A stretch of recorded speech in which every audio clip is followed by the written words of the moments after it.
अस्सलाम वालेकुम, कैसे हैं आप सब। Welcome back to my channel. Pakistan cricket team का ट्रेनिंग कैंप लग चुका है लाहौर में फॉर अफ़गानिस्तान सीरीज़। और उसमें जो प्लेयर्स अभी पाकिस्तान में मौजूद हैं, यानी अभी बहुत से प्लेयर्स हमारे लीग क्रिकेट में मसरूफ़ हैं, और जो प्लेयर्स लीग क्रिकेट नहीं खेल रहे हैं जो पाकिस्तान में हैं, वो तमाम प्लेयर्स इस ट्रेनिंग सेशन में हिस्सा लेंगे, जिनमें सऊद शकील, अब्दुल्ला शफीक एंड हमारे सलमान अली आगा और भी बहुत से प्लेयर्स जो यहाँ मौजूद हैं पाकिस्तान में और जो अफ़गानिस्तान सीरीज़ का हिस्सा भी हैं, वो सब इसमें पार्टिसिपेट कर रहे हैं। प्लस जो 9 एमर्जिंग टीम के हमारे प्लेयर्स हैं, जो उभरते हुए हमारे सितारे हैं, वो भी इस ट्रेनिंग कैंप में उन्हें भी बुलाया गया है और वो भी सीनियर्स के साथ मिलके ट्रेनिंग करेंगे ताकि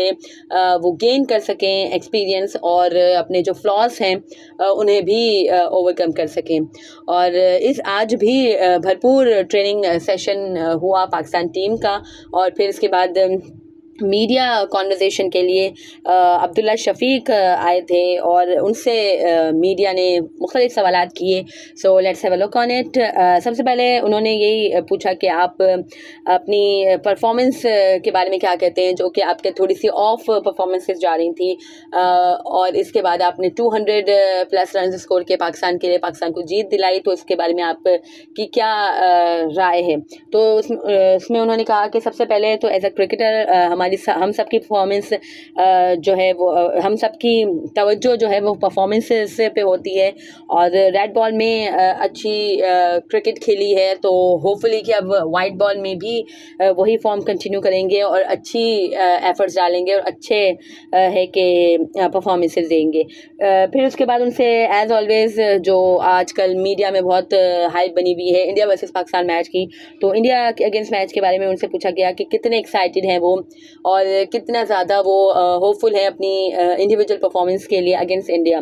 तो उन्होंने कहा कि एक्साइटमेंट तो ऑब्वियसली होती है इंडिया वर्सेस पाकिस्तान की, बट हम एज अ प्लेयर इसे it's just another game of cricket के लेते हैं। हम इतना ज़्यादा अपने आप का पर बिल्कुल इमेंस प्रेशर नहीं डालते, अपने आप को प्रेशर में नहीं रखते। देखने वालों के लिए यानी जो स्पेक्टेटर्स हैं उनके लिए ये हाई इंटेंसिटी मैच होता होगा, but for us as a player it's just another game of cricket which is nice. और जो ये अच्छा जो नैरेटिव दिया गया है, आई बिलीव कि बाबर आजम की तरफ से उसी नैरेटिव पे चल रही है पूरी टीम, एंड बिल्कुल सही है। It's just another game of cricket, not that much big clash. और वही बात है कि वर्ल्ड कप, जैसे बाबर आजम ने कहा था कि हम वर्ल्ड कप इंडिया में खेलने जा रहे हैं, बकिया 9 टीम्स हैं उन सबसे खेलने जा रहे हैं, नॉट जस्ट ओनली इंडिया के अगेंस्ट हम वर्ल्ड कप खेलने जा रहे हैं। तो it's a nice move and nice approach by Pakistan cricket team कि India versus Pakistan just another game of cricket, और होपफुली कि पाकिस्तान उसमें विन करे इंशाल्लाह।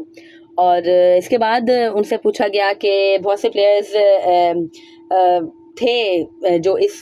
स्क्वाड में आने के कंटेंडर्स थे, बट स्टिल बाबर आजम की ईमा पे अब्दुल्ला शफीक से पूछा गया कि उनको टीम में शामिल किया गया है, तो इसके बारे में वो क्या कहते हैं और कितनी वो होपफुल हैं और कितना कोशिश करेंगे वो अपना 100% देने की और बाबर आजम के एतमाद पे पूरा उतरने की। तो उन्होंने कहा कि काफ़ी कॉन्फिडेंस बूस्ट हैं इस तरह की चीज़ें कि बाबर आजम ने की सपोर्ट है मुझे, और सपोर्ट तो ऑब्वियसली होती है बट परफॉर्मेंस मैटर करती है और इम्प्रूवमेंट मैटर करती है कि आप है कि कितना अपने आप को ज़्यादा आप इम्प्रूव करते हो, कितना अपने आप को ज़्यादा ग्रूम करते हो। और परफॉर्मेंस पे अब बाबर आजम ने तो उन पे एतमाद का इजहार कर दिया, बट वो एतमाद पे वो पूरा किस तरह से उतरेंगे थ्रू हिज परफॉर्मेंसेस। तो ही सेड कि मेरा जो तवज्जो है, फोकस है, वो जस्ट अच्छी परफॉर्मेंस करने पे है। ऑब्वियसली कॉन्फिडेंस बूस्ट होता है कि बाबर आजम जैसे वर्ल्ड क्लास प्लेयर उन पे भरोसा करते हैं और उन्हें चाहते हैं कि वो पाकिस्तान की प्लेइंग 11 में शामिल हों। और इसके बाद उनसे पूछा गया कि नेट में आप हारिस और शाहीन शाह आफरीदी को फेस करते हैं, और फिर इसके बाद आपको जब दुनिया में आप इंटरनेशनल क्रिकेट खेलते हैं और जो दूसरे बॉलर्स हैं उनको फेस करते हैं इंडिया के बॉलर्स को, तो फिर आप को वो इजी लगता होगा या आपको इतना ज़्यादा मसाइल नहीं होते होंगे। तो उन्होंने कहा कि ऑब्वियसली शाहीन शाह एंड हारिस रऊफ़ हमारे अच्छे पेसर्स हैं, वर्ल्ड क्लास पेसर्स हैं, और हम जब उन्हें नेट में फेस करते हैं और वो नेट में हमें चैलेंज भी देते हैं, हर बार वो हमें एक नया चैलेंज देते हैं सारे बैटर्स को। तो हम जब नेट में उनका सामना करते हैं तो एक कॉन्फिडेंस हमें भी आता है कि हम वर्ल्ड क्लास बॉलर का सामना कर रहे हैं, और आगे जब हम दूसरे बॉलर्स का सामना करते हैं तो उसमें हमें ईजी रहता है, उसमें हमें इतना ज़्यादा फेयर नहीं होता कि बहुत ही अच्छे बॉलर्स हैं या ये ऐसे स्विंग करेंगे एंड ऑल दैट, बिकॉज ये सारी चीज़ें हमने नेट में उनका सामना किया वही है through Haris and Shaheen and Naseem. और फिर इसके बाद उनसे सवाल किया गया अफ़गानिस्तान सीरीज़ के बारे में कि अफ़गानिस्तान सीरीज़ कितनी हेल्पफुल होगी एशिया कप और वर्ल्ड कप के लिए। तो उन्होंने कहा कि परफॉर्मेंस ऑब्वियसली कॉन्फिडेंस देती है। अभी मैंने श्रीलंका में अच्छी परफॉर्मेंसेस दी हुई हैं in red ball cricket, but white ball में भी वही फॉर्म कंटिन्यू करेंगे, और कॉन्फिडेंस ऑब्वियसली परफॉर्मेंसेस देती हैं, बट हर बार आपको एफर्ट्स डालनी है और हर बार आपको अपने जो फ्लॉस हैं उसको ओवरकम करना है, और परफॉर्मेंस मैटर करती है और परफॉर्मेंस देने की ही सब कोशिश करेंगे। इसके बाद उनसे पूछा गया कि टेस्ट में पाकिस्तान की अप्रोच चेंज हमने देखी, तो क्या ओडीआईज में भी इसी तरह से चेंज ऑफ अप्रोच के साथ पाकिस्तान खेलेगा। तो उन्होंने कहा कि ऑब्वियसली अब जो वाइट बॉल क्रिकेट है वो बहुत फास्ट हो गई है, हर टीम 300+ रन स्कोर करती है, तो हमें भी इसी तरह से, हम ट्रेनिंग में भी इसी तरह से कर रहे हैं और हमें इसी तरह से अपना माइंड सेट करना है कि हमें, अगर हम चेस भी कर रहे हैं तो हमें अगर 300+ भी चेस करने हैं तो हम इजीली कर सकें, हम रन रेट इसी तरह से कैरी करके चलें, और अगर हम पहले भी दे रहे हैं तो ज़्यादा से ज़्यादा टारगेट देने की कोशिश करें। तो इसीलिए है कि आजकल वाइट बॉल बहुत फास्ट हो गई है और 300+ रन बनते ही बनते हैं, तो इसी तरह से हम ट्रेनिंग कर रहे हैं। और उन्होंने कहा कि आपने मीडिया से में पूछा गया अब्दुल्ला शफीक से कि जस्ट उन्होंने 3 ही ओडीआई मैचेस खेले हैं इससे पहले, तो अब है कि टेस्ट उन्होंने काफ़ी खेली है, तो अब पहले के जो 3 ओडीआईज उन्होंने खेले थे वो वाले अब्दुल्ला शफीक और ये अच्छी जो 200 जो उन्होंने बारी खेल ली, इसके बाद के अब्दुल्ला शफीक में क्या फ़र्क है। तो उन्होंने कहा कि फेलियर्स, मेरे काफ़ी फेलियर्स हुए, T20s में भी परफॉर्मेंसेस नहीं हो सकी थी, ओडीआईज में भी उतनी अच्छी तरह से परफॉर्मेंस नहीं हो सकी हैं, बट PSL मेरा अच्छा गया था और एक आधी इनिंग मैंने अच्छी खेली है इंटरनेशनल में भी। तो इसके बाद फिर जब रेड बॉल में अभी अच्छी परफॉर्मेंस हुई और फॉर्म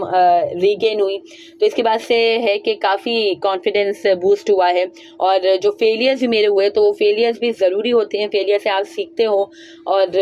बैठ के फिर आप सोचते हो कि मैंने क्या चीज़ मैंने गलत की और उस पे आप काम करते हो, और हमने किया भी है। और मेन चीज़ हमारी एज अ प्लेयर यही है कि हम एफ़र्ट्स डालें, एफ़र्ट्स हमारे हाथ में है, रिज़ल्ट ऑब्वियसली अल्लाह ताला के हाथ में है। एफ़र्ट्स हम 100% देंगे तो रिज़ल्ट ऑटोमेटिकली हमारे